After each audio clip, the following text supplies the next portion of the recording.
This is Focus on Africa. I'm Lisa Marie Mishtak. Our top stories.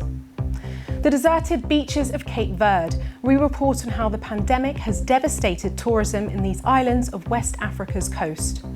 We don't have any plans. Our only plan is to deal with one day at a time. Slowly, with God's will. We will just hope that it will get better. Officials in Burundi declare the ruling party's candidate the winner in last week's presidential election, with almost 70% of the vote. They call it green gold, tobacco, a key export for Zimbabwe, but international demand is down because of coronavirus. Also in the programme, when one crisis collides with another. Severe flooding across East Africa has forced hundreds of thousands of people into crowded camps. We ask how they're meant to maintain social distancing.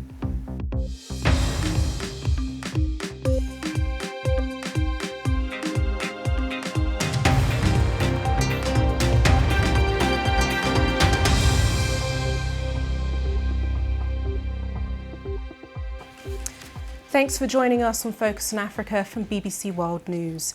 The global tourism industry has been one of the hardest hit by COVID-19 pandemic, from a halt on international flights to restrictions on game safari and hotel bookings. The result has been catastrophic. In Cape Verde alone, an archipelago located on the northern west coast of Africa. Tourism directly employed over 37,000 people in 2017, accounting for nearly 16% of total employment in the country. And these jobs are now at risk due to the coronavirus pandemic.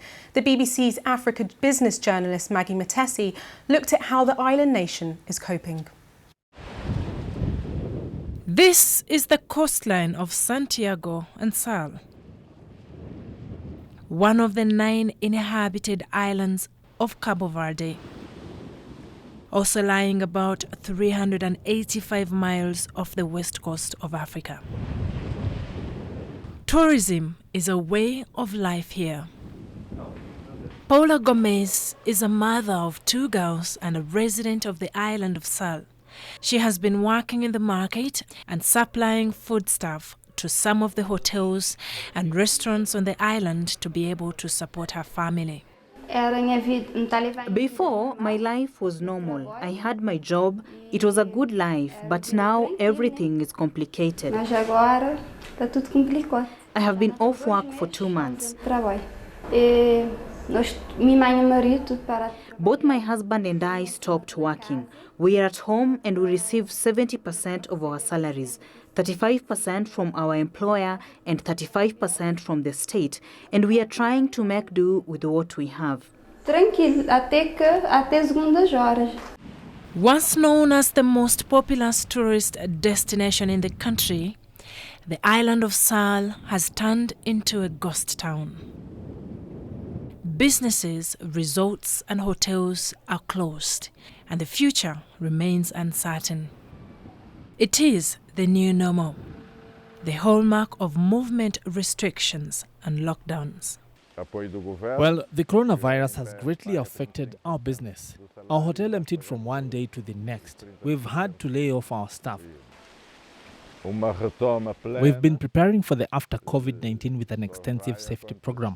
We will apply great care during our service with respect to social distancing and other protective measures. We're depending on the fact that countries will send us tourists, and we hope that this situation resolves as fast as possible. Africa's tourism industry and its associated activities generate about 9% of the continent's income. The sector alone employs 10 million Africans directly, with 14 million more jobs created by its knock-on impacts, according to the World Travel and Tourism Council. And more still, the International Air Travel Association says that Africa will need an estimated $10 billion to revive the travel and tourism sector post the pandemic. Jose Agnello Sanchez is an economist in Cape Verde. He tells us what needs to be done to revive the sector post the pandemic. A primeira solução, sem resto para dúvidas. Without any doubt, the country first needs to have an assertive course of action for deconfinement. This naturally goes hand in hand with the second point, which is to put in place an extremely reliable health system, which gives assurance to the tourists and the locals so that we can operate. Because no one wants to travel to countries which do not have adequate health infrastructures anymore. The third aspect is funding as leverage for the tourism sector. A lot of money needs to be invested. The government has to accept to take risks, not just the business owners. Não será somente o empresário, o empresariado. Let's explore the issue of tourism across the continent a little further. Joining me from Cairo is Amani Abduzaid, a commissioner at the African Union. Thank you for joining us. Now, you've recently held a virtual meeting with African tourism ministers, and I'm going to quote you on this. You said the outbreak of COVID-19 presents the tourist sector with a major and evolving challenge and could push several countries into recession. What strategies did you come out with from this in the next coming months? I must first say that tourism represents a very important sector for the continent. It employs almost 21 million people directly or indirectly across the continent. And many of those are women. Almost half of these jobs are for women and women heads of households. So you can imagine the extent of the damage and the extent of the losses and the difficulties our people are in. And it's also one of the sectors that permeates across all levels of society and all kinds of enterprises, from the micro enterprise to the biggest enterprise. So it's a very difficult situation, even though we do recognize, of course, that the important role and decisive role that our government played in terms of taking the precautionary measures early on at the start of the declaration of the pandemic.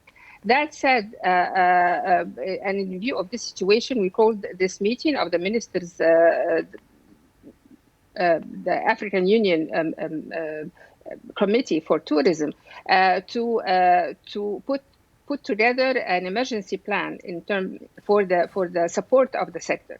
And we did the same, by the way, for aviation. Remember, aviation is another important sector that also supports tourism and is very, very badly hit. We're talking about $600 million losses and, again, a large number of jobs being threatened. You mentioned... Dr. Abduzaid, you mentioned an emergency plan that has been put in place. What exactly is that? What does it entail? The plan is, we across the African Union, there is a COVID-19 fund that is being replenished right now. We are establishing this fund for the support of our countries for the health systems. As I just heard in your program, it's important to make sure that the health system is prepared and is resilient enough.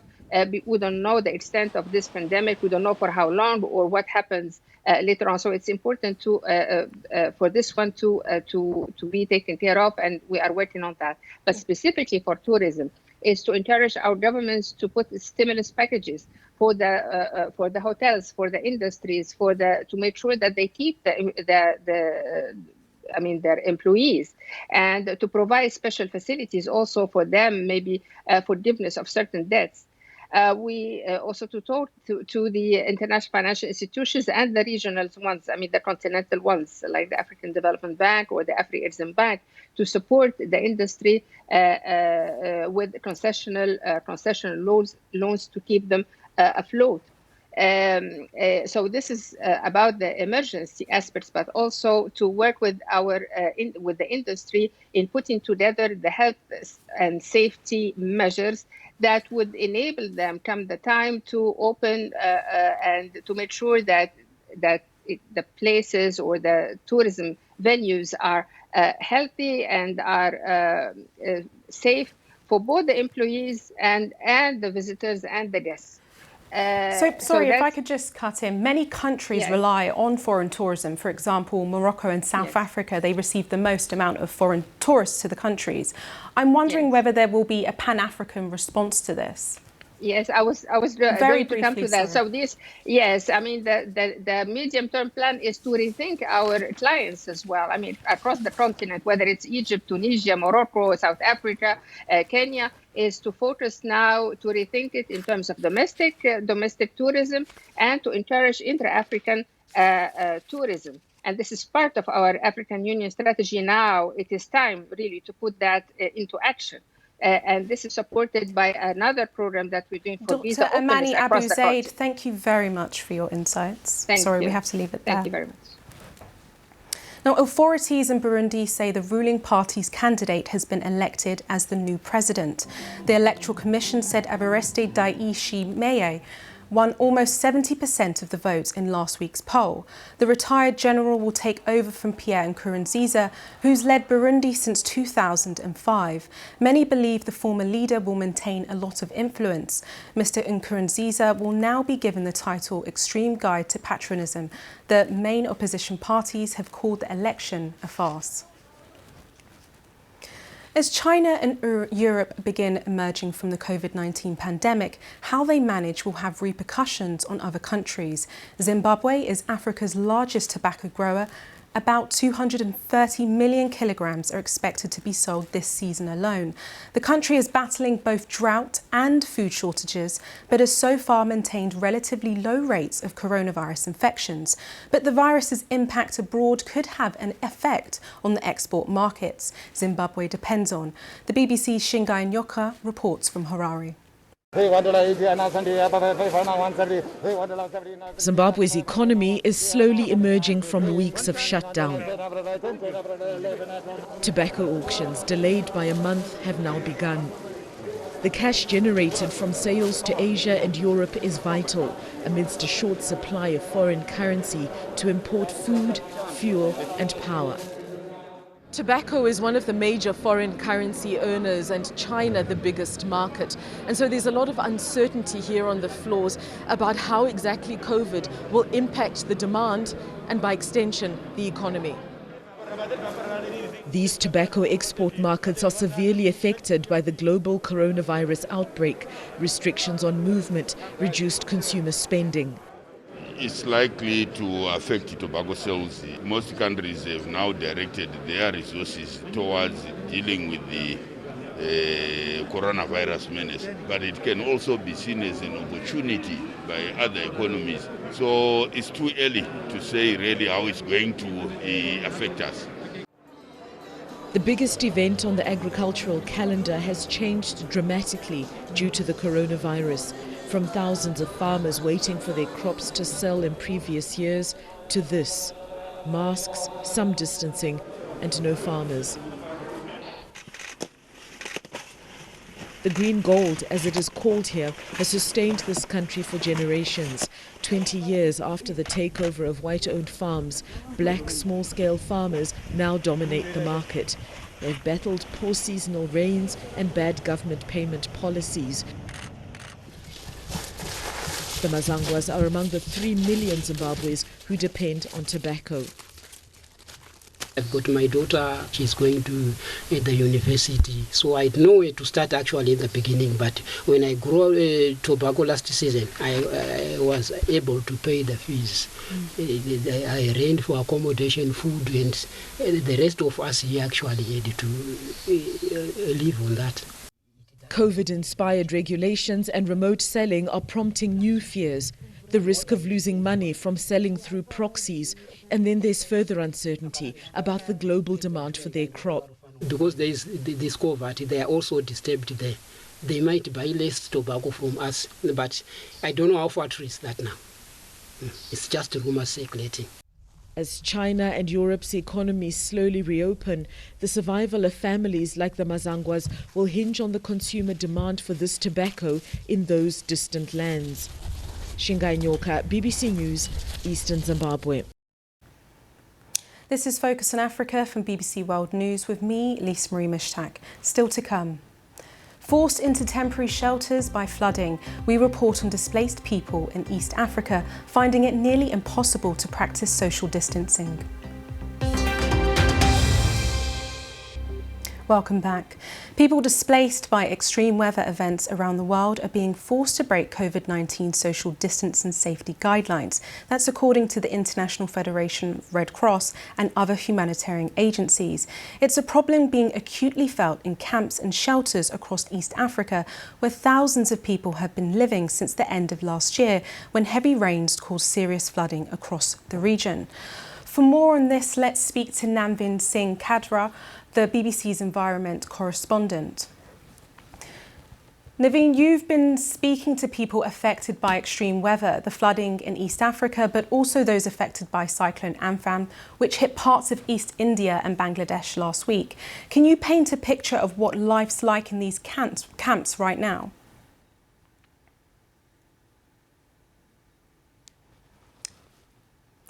Navin, can you hear us? Sorry, are you... Hi, Navin. Navin? So, Navin, you've been speaking to people affected by extreme weather, the flooding in East Africa, but also those affected by Cyclone Amphan, which hit parts of East India and Bangladesh. Can you paint a picture of what life's like in those camps right now? What have you heard? Maybe I am on the wrong program, because I am supposed to discuss something else that is related to COVID-19 cybersecurity. I'm so sorry. I think we'll just carry on. We've got some technical issues there. Thank you very much. Yeah, that's fine. A new online festival has been launched today called In for Africa, and it's aiming to raise awareness about coronavirus, coinciding with Africa Day. This festival will bring music, panel discussions, comedy and other acts from personalities in the world of sport, TV and film, as well as online influencers. Ahead of the launch, I spoke with Ghanaian actress Jocelyn Dumas, Ghanaian actor John DeMello, Congolese musician Owelo Longomba, and the festival's founder, Eddie Caddy. And I started by asking him, what can people expect from this online initiative? On that day, we want to actually highlight the different organizations, the different individuals who are also doing their part, because it's extremely important to change a narrative. And I really want to stress on this. You know, as part of the Info Africa campaign, what we want to stress is that this is not a pitiful aid awareness campaign for Africa. This is actually a celebration of the continent to show that we are capable of looking after ourselves. Once we all just join forces and join hands, whether you're from South, North, Central, East, we are extremely capable. So as the lockdown was announced, actually, a lot of people were happy to take on a lockdown, and you know they had the right information, they understood the reasons why, but so many others did not understand those reasons. And for those who also did understand the reason, they just weren't in a situation in life where they can actually execute a lockdown in the most perfect way. For example, you know, here in the UK, the government is actually subsidizing a lot of us to actually stay home. We have good reasons, and some people actually have situations that are much better than those around the continent and around the world. But specifically, targeting the continent, because that's where I'm from, and also I was able to relate because of my family's back home. So there were people who literally had jobs that they needed to do on that day in order to feed their family on the same day, but yet being told to stay at home, and they couldn't afford to do so. So a lot of people actually didn't understand the importance of staying at home. So Eddie, you've mentioned something that's quite interesting, and it's something I want to bring John in on. It's about people not being able to stay at home because a lot of them rely on subsistence farming or agriculture, so they need to go out and make their daily wage. So as well as being an actor, you're also a farmer. What advice would you give for people, seeing as though that this is the industry that you're also in? I think that for us as farmers, it's been a very difficult situation, but we always look at the brighter side, which is people still need to eat, and the food must come from our farms. And so for us, we are still enforcing strict rules and regulations like social distancing and so on and so forth. But at the same time, we know that, look, if people don't get to eat, I mean, that's a different crisis altogether. And so right from getting the food from the farms, to getting it to the markets, to getting it to, people's homes, I think we are as a matter of fact, trying to put in certain measures so that everybody can get some food to eat. I mean, it's been difficult. That's the truth of the matter, because when you go to markets, there are a lot of people there. People are not practicing social distancing, but at least most of them have their nose masks on. They have In some cases, they have their gloves, and then, of course, they have their hand sanitizers there as well. But the fundamental point is that people still need to eat, and we must get the foods to their homes. And Jocelyn, you run the Jocelyn Dumas Foundation, where you help support children with advocacy and support. How difficult has it been for you to be able to work and support the children that you usually help? Thank you so much for this question. It has been almost impossible because, again, the target for the Jocelyn Dumas Foundation is children that are in, I don't like to use certain words like deprived, but obviously children that are not as privileged as others. And so it has been so difficult because even just before the lockdown, we were about to go to the northern region to do like a menstrual hygiene campaign for the young girls and give them some menstrual cups. But then we had to shut it down because obviously, we had to go on a lockdown and COVID-19 and stuff like that. My major concern has always been, the kids in the private schools are doing studies online, but then what about the kids in the public schools? That has been one of my major concerns. How are we going to get their assignments to them? How are we going to get them to also work? And even if we're able to do that, then it's easier for us to also spread the word and the message of COVID-19 and how you need to protect yourself, because once you educate the child, now they can actually ram it into their parents' heads as well. Well, the festival starts tonight and can be watched on the website inforafrica.org. Medical staff working in the front line against COVID-19 are not only faced with challenges at work, but also in their own homes. In order to ensure the health of their loved ones, they have to change their behaviour and routine. What is it like being a frontline worker? How does it impact your home life? BBC's What's New, the Africa Kids programme, spoke to 2 children in Kenya about how their parents' carers as medical workers is affecting their home life. Here's their story. My mom is a nurse at Technical University of Mombasa, attending to COVID-19 patients. My father is a clinician and is in the front line of COVID-19 response. Hi, my name is Nicole Kerubo. I am 17 years old. Hi, my name is Aleon Seche and I'm 11 years old. I'm so scared because my mom might get the virus and be quarantined. I'm afraid that one day he might contract the virus in his line of duty and have to go for isolation and be away from us for a long period of time. Life has changed in our home since the outbreak of the virus. When he arrives from work, he greets us from afar and he has to take a shower from the external bathroom. He has his meals away from us. This has also killed our bonding time with him since he can't interact with us as much as he used to before. He assures us that he takes the necessary precautionary measures and that the virus will end sooner than later. When my mom comes from the hospital, she insists on us maintaining social distance, meaning we cannot hug her. She then washes her hands thoroughly and showers before she joins us. It is just okay not to hug you for now. We have to understand because of the condition that has come to us. I also miss you the way you miss me, but you just have to adjust. After the coronavirus is over, we'll just come back to live as a family, and I hug you as many times as you wish. What I fear most is that it is going to, we are going to lose the family fabric. With the children, we've agreed that every evening we must try and pray together. I will encourage those kids whose parents are healthcare workers to obey their parents in order to avoid being infected by COVID-19.